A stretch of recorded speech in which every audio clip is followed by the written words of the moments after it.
Sorry, Kate. Okay, so yeah, this is the risk meeting on July 14th, 2020. And our first item of discussion is some feedback that we got. Unfortunately, Kate and I were not able to listen in following a presentation that we did on a community report focused on contributors to the Zephyr community. And it sounds like there was an additional 1 hour that was spent last week discussing sustainability in the context of that report. Is that right, Kate? Yeah, they were talking about pull requests, like they do to improve pull request behavior.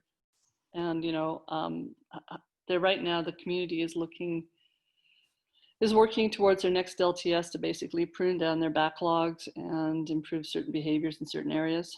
And so the report was, I think, seeded some of the discussions. I will reach out to Kumar then, since you and I, neither of us were there, and see if he has any summary for us to share with the group.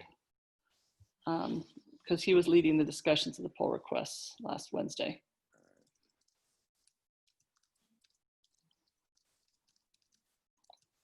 And so I will call that an action item. All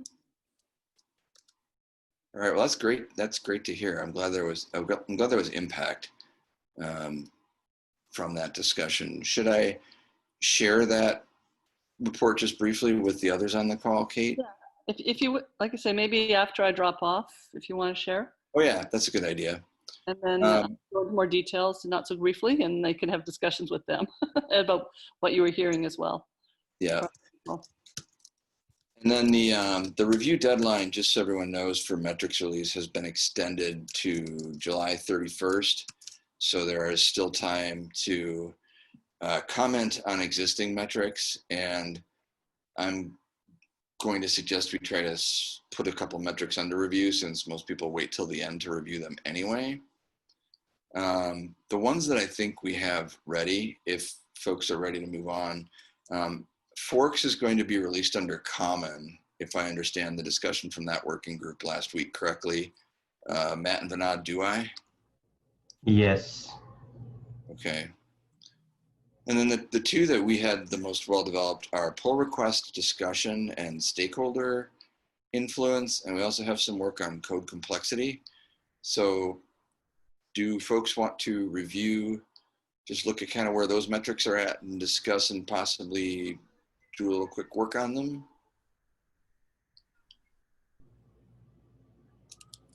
I'm happy to take a discussion whatever direction anybody wants to. I'm happy to take a look at them, but okay. Is there anything on the tag classification we need to discuss before we go into those? So the tag classification, right now, what I can show you is I've started some counts on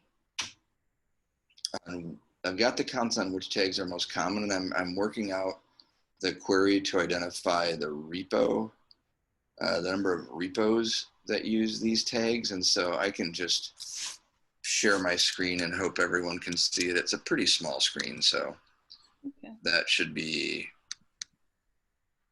possible. I don't know if you're seeing that. I don't know what you're seeing. I don't know what you're seeing. Your console. Oh, okay. So that would be the wrong thing to have shared. Oh. It's always a guess which of these little boxes is the right one. So we can see, for example, on one repo that this is the number of repositories that have tags in Pivotal. I'm rebuilding the tags for Zephyr, which is why I don't have those right now. But we can see, what I'm trying to do is put together here's the total count of this tag, and then here are the total number of repositories. This query is the total number of repositories that use this tag at one point or another. And I'm trying to get the logic down to merge those in a verifiable way that I've got the query right. Do we have a feel for tags over time, what the, like a lot of these things, the tags get added and then removed as they change, as they use them as an indicator for state. Do we have once we sort of establish the tags, it's sort of a question of, you know, what's the proportion of tags at a slice of time, but then what's being used in the flow. Okay, I can get that. That involved, we have the events table, identifies tags added and tags removed. And so I can add the event table to the repo and label Perfect. tables to get that included. So this is basically a temporal view of how tags change over time, right?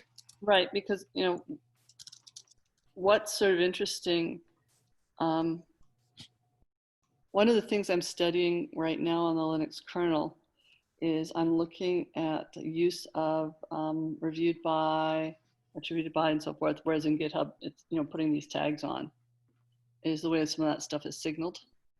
Yeah. And, you know, the question is if, you know, people will start off doing it, and do they just sort of stop, or do they reinforce best practices in their own community? And so, you know, if we can look at it from that perspective of, you know, are the tags being used effectively? Are they signaling what they need? And, you know, is it worthwhile, if there's so many tags, is it worthwhile them just basically focusing on reinforcing a subset of the tags and using them effectively as a community? Will that help improve the dynamics?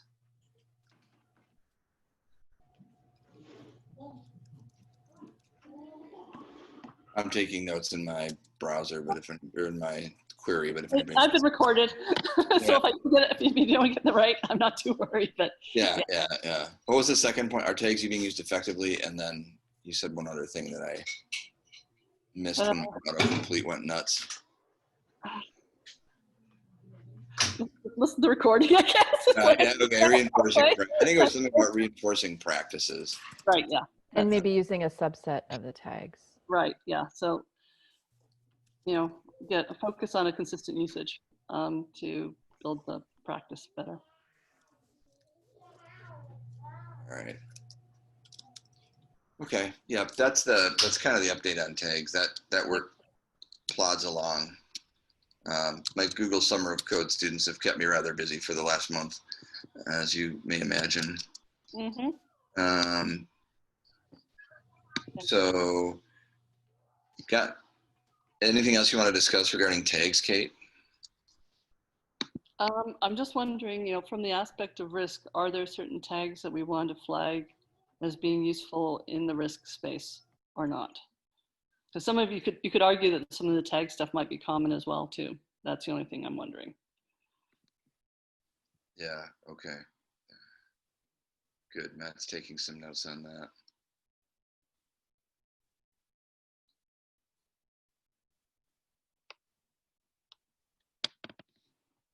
And I just realized I'm sharing my screen of the notes just so we all have them in front of us. Okay. For our practices. And the other two items on the agenda, anything else about tags, Kate? Or, I think that's fine then. So we do have, I guess I did have some questions about the community reports. You know, as we go through and do these community reports with Zephyr and with other communities, I mean, we're starting to find that there are different sets of questions that are fairly standard that we can generate standard reports for. So pull request information, we did a report for, and we also have got one for new community, and those are going to be released today or tomorrow in a public way so that others can use them against their Augur databases. And so I suppose my question is, when we start talking about the community reports and the areas of interest, I think there's a collection of like 7 to 10 metrics or analyses that we've done in each of these reports that answer different sets of questions. And so I'm wondering if a community report is one thing, because these are reports that we can generate ad hoc at will, or we're minutes away from being able to do that. We have them in Jupyter notebooks that can be transformed into API endpoints and sort of automated reporting once we know what the repos are. And this is maybe a topic for the larger group, but when we look at what we've done in risk, I think what the community report is maybe a different collection of things than just one thing. Yeah, I'd say that ideally we want the community reports to have certain key elements. Mhm. Like the work that's been done up till now has been, targeted based on questions that the communities are interested in. So that Right. makes it relevant for them. But I think we're missing the overview information about the community as a whole. Yep. Like the stuff that you were doing about, the commits over time, like I say, we're focusing on pull requests. Okay, that's one dimension. But there was some of the work that was being done for the CI project. Mm-hmm. Some of those things probably should be in any type of report overall, just to have the overview. You mean the census report or the CIA? I'm meaning the census report, the work that was done with the census report folks. Okay, so perhaps look at, yeah, because we have a lot of examples from there. So perhaps look at the census report as an example. But what we might want here is like a document to just start sketching out which metrics you can go look at as a report that sort of summarize a community. If you're not familiar with that community. I am not entirely certain. I think I did get an email of the final community report. Do you, for the census, do you have one handy, Kate? Yeah, it was published as a white paper at the LF, I think. So I can dig it up. I'll bounce that to you. I think there was a subset. Oh, and on that note, I think they've gotten one more SCM. SCM. Sorry. So what is it? The source. There's an acronym. The source code analysis tools. Anyhow, there's one other proprietary tool that's going to open their database up to that group. So there's probably going to be a refresh on what the key projects are. But that's something we can talk about in another forum. Okay. But, now this report may be expanded, I'll just say. I just say, let's just look at if you're looking for a general community report, we probably don't want all the deep diving on pull requests that we're doing here. So, yeah. But I think that there's things that we can probably take from there. Yeah, and obviously, I think if we add the temporal dimensions in, then that's giving us things that are not available in GitHub. GitHub doesn't give a good temporal view of anything older than a month. Right. Yes. To a point, but well, they've got the data, and they've got data scientists that have access to it behind the scenes. But that's not, like I said, Augur tends to give a much better way for people to work with it.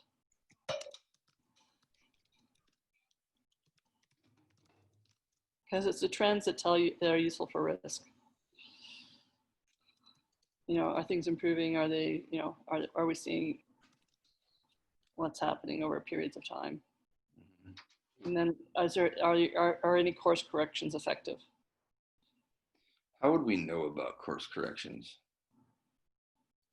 Discussions about the community, pretty much. Okay. I think it's a question of, if we're seeing a trend line and the community wants to engage to help try to correct it, what things make the most sense for them to focus on? What behaviors make the most sense for them to change that are considered healthy? I don't think we've got a good sense of that yet.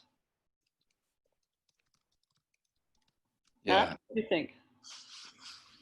So just a couple thoughts overall on the community report. So one of the things we're working on with Annie and Brian, because they're helping with the community report, is that so we would generate this one community report for whomever is making the request. And one of the questions we do ask is, would you like an updated version of this report at some time period later, 6 months, a year, whatever we think could be sustainable within the CHAOSS project to produce these reports. So when you're talking about time, are you thinking that would be something that would become evident, from T0 to 6 months down the road to a year down the road? Or are we trying to squeeze the temporal component into just that first request for a report? I think that seeing the temporal component prior to that first report of what is the trend lines is useful. Mm-hmm. And then after that, I'd say probably quarterly is enough of a read. I don't think, like say monthly we get out of GitHub, okay, or wherever. Yep. Fairly easy, but I think 6 months, a year, quarterly, something in that line. And seeing, have you made an impact in the trend lines is what you're looking for. Because that's certainly what I've been looking for with Zephyr, which was, what have we been doing to actually, start to improve? Like right now with Zephyr, they agreed to go to 2 independent reviews for each commit now. And I'm curious to see whether or not that's going to reflect in the commit lines, right? So it's useful though if we can see after 3 months that hey, it's causing issues. Do we want to dial it back? Do we want to adjust it? Mm-hmm. From a trend perspective, it's got to be more than just like one person. But realistically, these things are over a year, probably. Yep. Okay. And I can think of a couple communities that are probably worth working with to see if they can do some course corrections. In particular, I think some of the GNU tool chains and from the FSF stuff could use some help. Okay. That's helpful. And then the community reports, I think you had made the comment about PRs, right? The community reports we're trying to find that balance between kind of giving folks something that is useful, of course, and then also maybe wants them to ask deeper questions. So the report obviously can't be like what Sean is doing with you, right? With Zephyr. We just don't have the band. I'm guessing. No, you don't. I know, and I'm appreciating the effort. Like I said, I'm hoping that it's at least useful for both sides because I know it's useful for the Zephyr side. I mean, I think Matt, one of my points is that it can be because if we have standardized these 2 reports we've done for Kate, it essentially getting those reports for any collection of repositories is as easy as give us a list of the repositories. It's not any more complex than that, and then we just turn Augur on and let it finish collecting data and run the reports. Okay. So it's like my focus from the beginning has been on making this a repeatable process, not just doing a one-off report. So what if we did something along the lines of that the primary report still is a single page for the communities that aren't like in the position that Kate's in, that can actually handle that amount of data? I agree.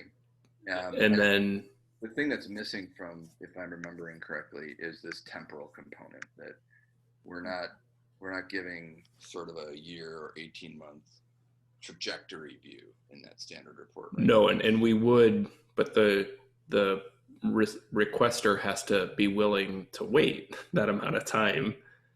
If some of it can be mined, can it not? Yeah, I mean, it's essentially the amount of time they wait is a function only of the number of repositories they want to see that for.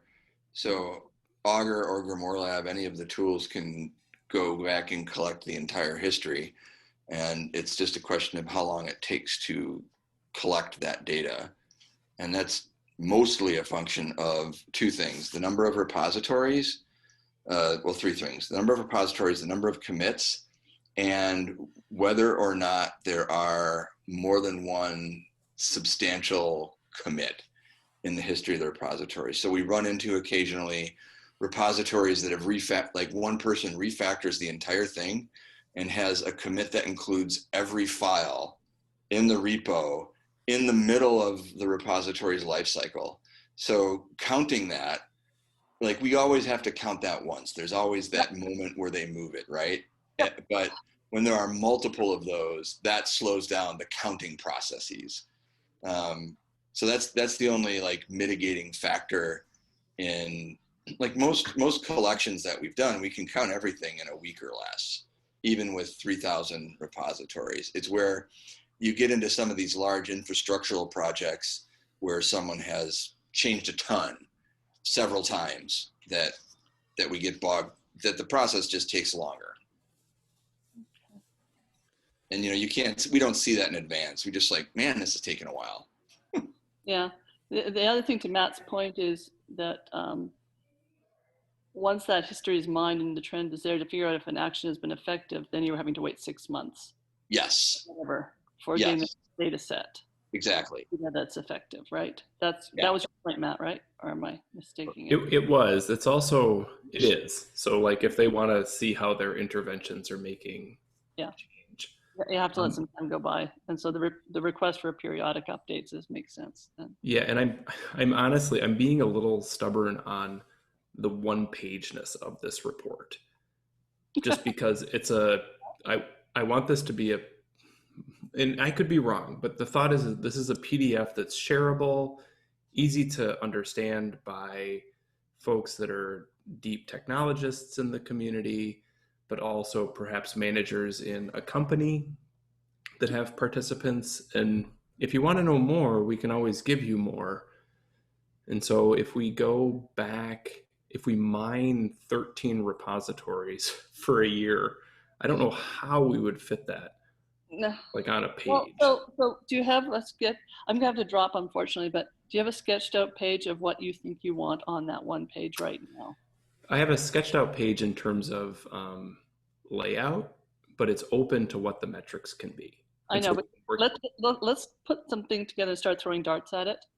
Sure, I have that. If you can, because I'm happy to throw darts. Yep. I have no shortage of opinions in this space either. So no, I do have that. So. Yeah, for example, like I think the trick with trying to keep it to one page is really that to show anything over time, and I think it's only by showing things over time that it makes it more useful than what you get on GitHub. Is that, for example, we could do 1 year of Zephyr, I suppose, for some of these statistics. But time requires space. If you're going to include a temporal dimension, it consumes space. And so these graphs could be smaller, right? Like this isn't a PowerPoint format. There are things that could be done to make them smaller. Yep. But there's certainly, I think without the temporal dimension, the reports are unlikely to give a ton of utility out of the gate. And that's the trade-off. Yeah, totally fair. And so it's just kind of finding that balance of useful and short and concise. Yeah. Yep.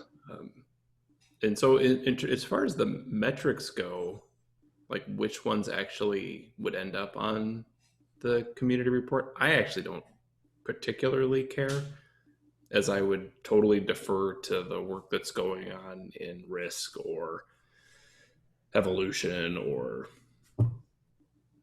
any of the other working groups. Right.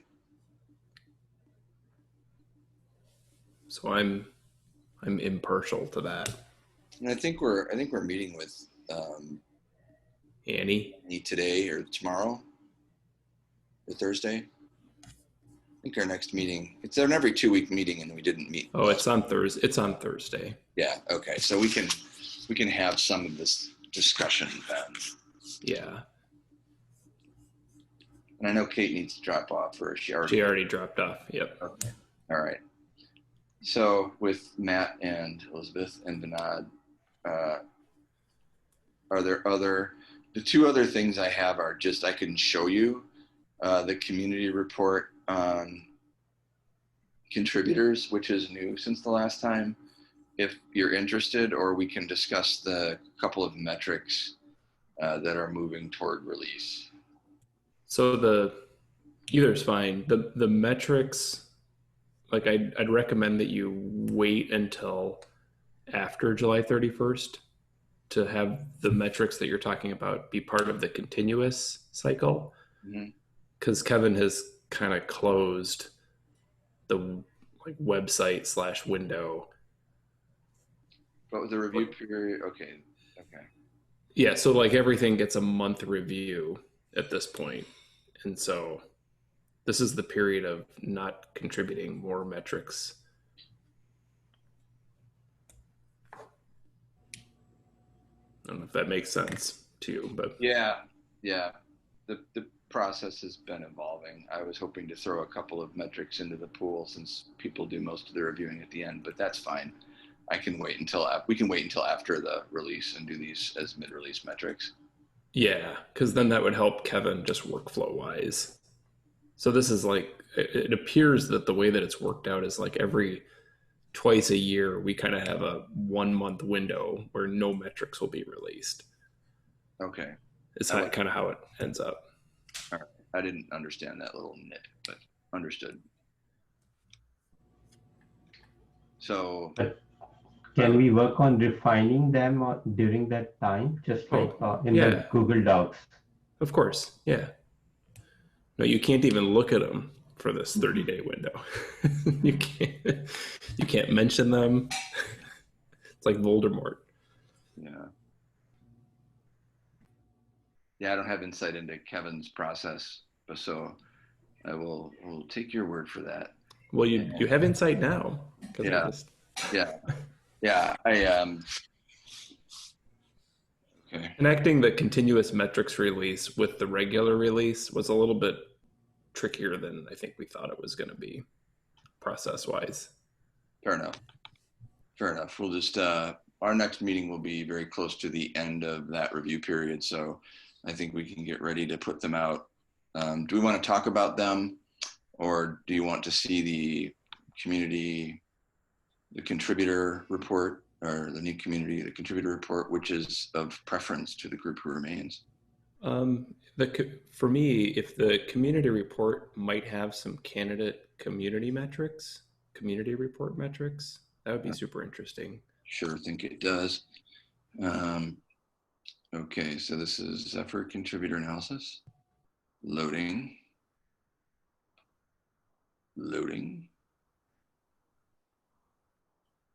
Okay. So this is the report that Kate mentioned received a good deal of active discussion in apparently a meeting that followed the hour that we spent with the technical steering committee for Zephyr. So I think that suggests that the kinds of metrics that we're working on might be useful for a broader collection of people. What we have in the report are the ability to categorize drive-bys on a community basis. So if in this case, we took a drive-by to be anyone who makes one and only one contribution. That's easy. Repeat contributors can be defined as greater than or equal to n contributions. For this specific report, the n was 2. So if we look at this period of the 18th July or January 1st, 2018 until end of May 2020, you can see that in the Zephyr project, 70% of people are repeat contributors. The caption explains that repeat or drive-by is determined not by the window of analysis, but by the entire history of the repository. So if you made a contribution prior to January 1st, 2018, you would be considered a repeat contributor, even though that's not the window that we're doing the analysis in. Does that make sense? I think so. Is it like on the entire history of the repository, or like from 2018 and onwards? So the analysis of the percentage who are drive-bys and repeat contributors is in that window. The definition of a repeat contributor extends for the life of the repository. So if I'm interested in a particular analysis window, whether or not I'm a drive-by or repeat contributor in this version of the report goes all the way back to the beginning. So if I made one contribution in this window of analysis, I would be considered a repeat contributor if I made a contribution in 2016. Does that make sense? Yes. Yeah, and that's explained in the caption, which my experience is, I'm looking for the slideshow. Okay. So in my experience, being clear about what is being expressed in a caption or what's being expressed in a graph is super critical for people to understand it. And that's one of the things we've done with the charts, is make sure that the charts and the captions stand alone. And Sean, this is just for one repository? This is right. This is for the main Zephyr repository in this report's case. You could do the same analysis on a collection of repositories, and it's kind of up to us to decide if doing so on a collection means in one report, which for some communities it might, or if it means a report set for each repository, or if it could even mean collection, like a sort of a comparison. So the Zephyr pull request analysis we did compared 6 repositories. Those are all parameters in these reports that can be employed. Is that something that, and maybe this isn't the right place for this question, but is that something that we would want to give people control over? If they request a report from us, like is this a community report, or are we going to say it's just one repository? If you want more, that's another whole issue. I think we want to at least offer a standard report in the 1 to n pages, whatever we decide the standard is, for each repository, that we wouldn't want to get into the comparison game in the standard report only, or we would want to specify some max, like a max n, like 6 of comparisons, and that running the comparison for 6 is just as easy as running an analysis for 1. Okay. It kind of depends on how complex we want the inquiry or the question answer form to be, and I think having some samples to share is helpful for people to decide some of these things. That's the piece of feedback that I don't know how to put into Annie's form, but I'd like to talk about on Thursday. Okay, fair enough. You know me, I err on the side of simplicity on these community reports. I do. And simplicity has a little bit of a tension with utility in my experience building these things. Like there's just a tension we're going to have to manage. And if over 6 months people are like, these are too simple, then we adjust accordingly. Yeah. I mean, my experience is that without a temporal dimension, it's hard for people to look at what we have as a report and not find a lot of value in it. So however concise it is, I do think there need to be a temporal dimension so that people can see trends. I have no problem with that. And then this is the mean response time for closed pull requests, with the observation that long-running pull requests are often rejected.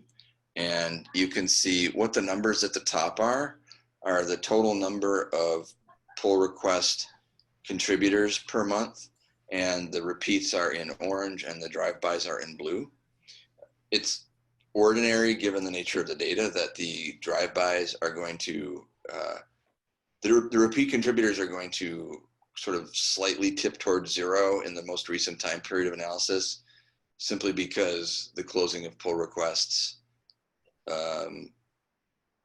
are different. So this is the pie chart? Are you seeing the pie chart still? Yeah. Yeah.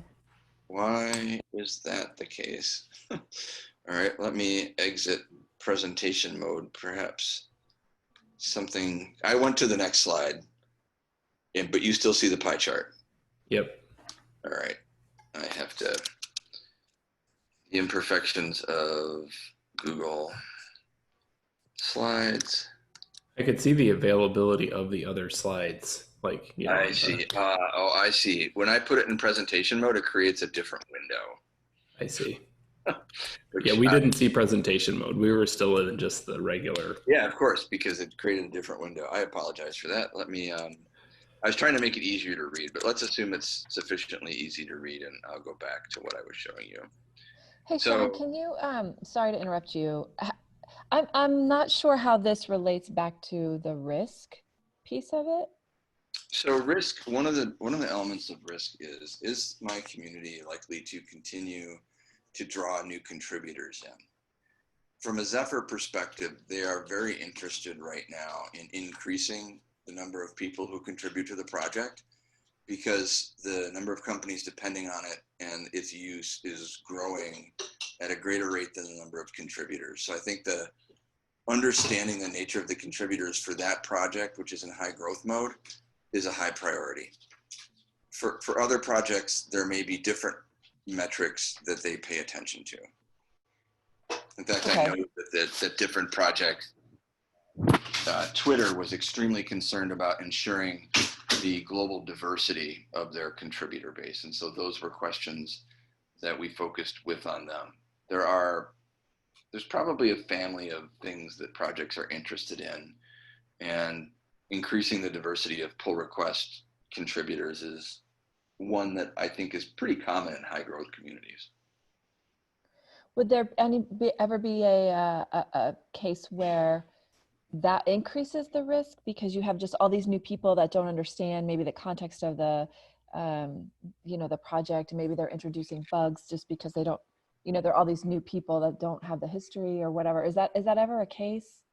I think that's the way that concern, and talking to Kate and other groups, is mitigated is the length of time for a pull request. So we know that if your first pull request attempt is successful, you're more likely to contribute. And the way that a first pull request is often successful for an outsider is through a lot of pull request discussion. And so not obviously the group is not going to merge a pull request until they're confident that it works and follows the norms of the community. And oftentimes that is the subject of a lot of discussion in the review comments around a pull request. So okay. They're concerned about it, but I think their present processes mitigate that, at least on the Zephyr project and other, I would say, large organizational corporate projects that we've looked at. Gotcha. Okay. It's less clear to me that that's actually what happens in something like open source scientific software. Okay. Interesting. So if there was a high ratio of like mostly drive-by and not that many repeats, that could be seen as problematic just because of the amount of energy and effort it takes to get those one-time things through with people who don't necessarily have that history. Okay. Right. Well, and drive-bys are, I mean, I want to say Anne Bancroft, but that sounds wrong. Matt, do you remember her name? Yes. Anne Bancroft is in the movie The Graduate. I'm thinking of Anne Barcombe. At Lero. Yeah, at Lero. Has done a lot of work with drive-bys, and there are many cases where they make small contributions that fix one small bug, and it's extremely helpful. Oftentimes there are people who are just fixing one small thing that they see broken, and it's affecting their critical path, and so they fix it. Gotcha. And then they're done. Gotcha. Okay. Sorry to derail the conversation. I was just curious on how it contextualized in the risk. No, the fact that it raised questions means that it's a good discussion. This heading is wrong. I don't know why this heading is still there. That's an error. But this is drive-by and repeat contributors per month. So for each month on Zephyr, you can see the total number of people who make a pull request contribution, or really contributions of any kind. So in this case, you'll see in the next slide, there are 6 different types of contributions that Zephyr wanted to count. And the total number of people making their first contributions, the drive-bys, and the repeat contributions are, you can see that just like the pie chart, this kind of shows you a monthly breakdown of how many repeats and how many drive-bys. And what I was explaining, what you couldn't see before, is there is a tendency for drive-bys to sort of move higher and repeats to descend towards 0 towards the end of any analysis period, which is simply a function of the way that contributions get processed in the end. So, for example, a pull request doesn't really count until it's resolved either one way or another. And so you see there's a slight skewing at the very end of at the tail end of any of these analyses. Does that make sense? What's the end of the line there? What's happening on that last date? That is just May of 2020. So in all it's likely that we don't even have a full month of data for that time period. Oh, but like, why is it skewing that way? Is there a release that's happening? So Augur has recently included release data into the contributions into the database. And so we're going to start running these analyses with release lines through here. But yeah, generally when you see a peak in contribution, like in March of 2020, we happen to know that was a release, as we do know September of 2019 was a release. So you see more activity at a release and then less activity immediately following a release. But what's the rationale for the blue bar going up? Oh, it just that we're at the tail end of the time period we're doing analysis on. And so since this is monthly, the very last bar likely only includes a partial month. So I understand. So like at the very beginning of the graph, the blue bar is like 8, 4, 8, 6, 7, 5. But then towards the right side, it's 27, 22, 12, 22, 25, 25. Why have those increased? In this case, I need Kate to explain anything before April of 2020. But I think I don't know for sure. It seems like it might just be a factor of like people haven't had a chance to become a repeat contributor. So like, you know what I mean? So like as you go back, then 2 years ago, the chances of someone being a repeat contributor would be a lot higher than a month Thank ago. you. That is definitely something we discussed with the TSC. That's a good point. I had forgotten that point, but yes, that is definitely part of what's happening there. But if your first contribution is recent, then as Elizabeth said, the likelihood of having made a second one is lower. If I go back to first-time contributors in 2017, the likelihood they've made a repeat contribution is different, and that's why parameterizing what we call a repeat contributor is something the project can do. So if a second contribution isn't enough to make you a repeat contributor, then you're not. Gotcha. So it could be 5. Does that make sense? It does. And I know we're running out of time here, so I want to give folks a chance to, I suppose I should, I may not be looking at the right version of this report because the headings are old ones. These are the 6 types of contributions that Zephyr was interested in.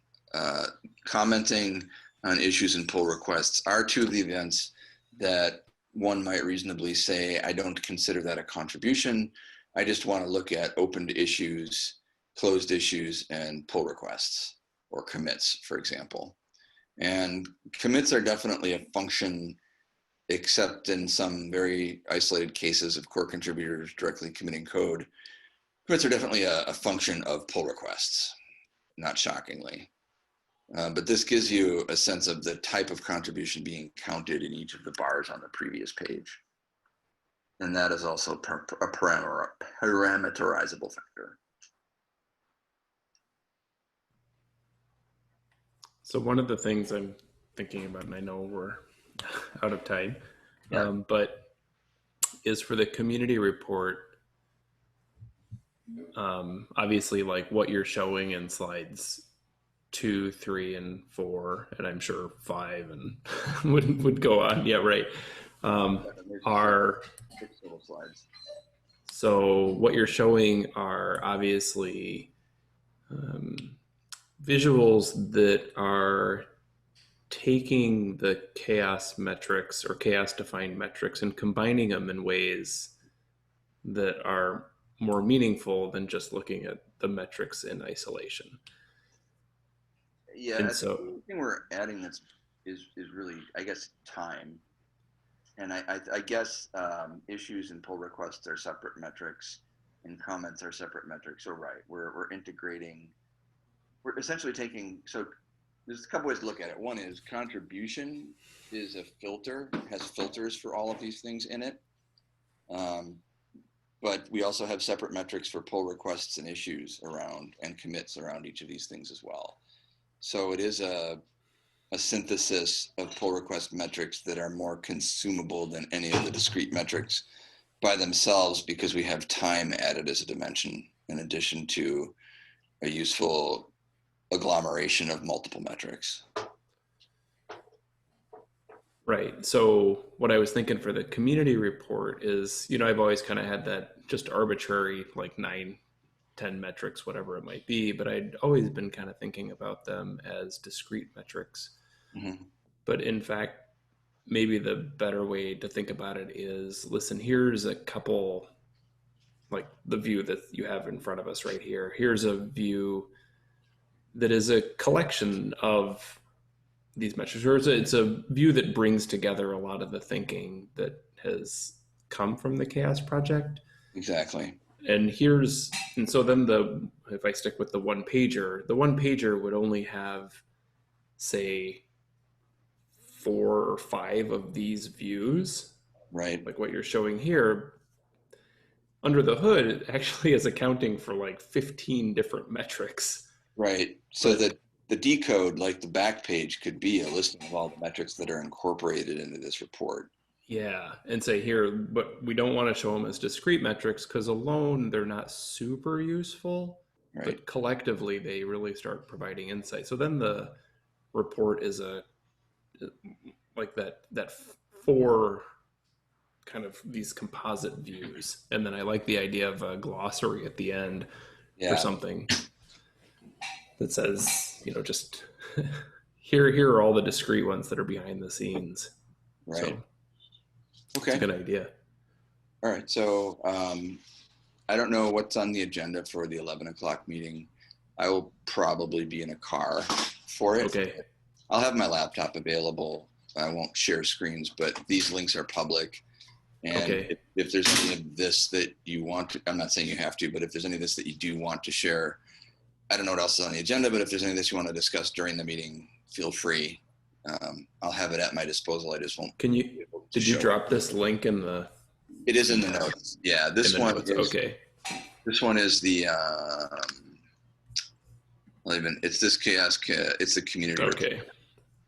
I'll just bold it so that it's unambiguous which one it is. Okay. All right. Thanks, everybody.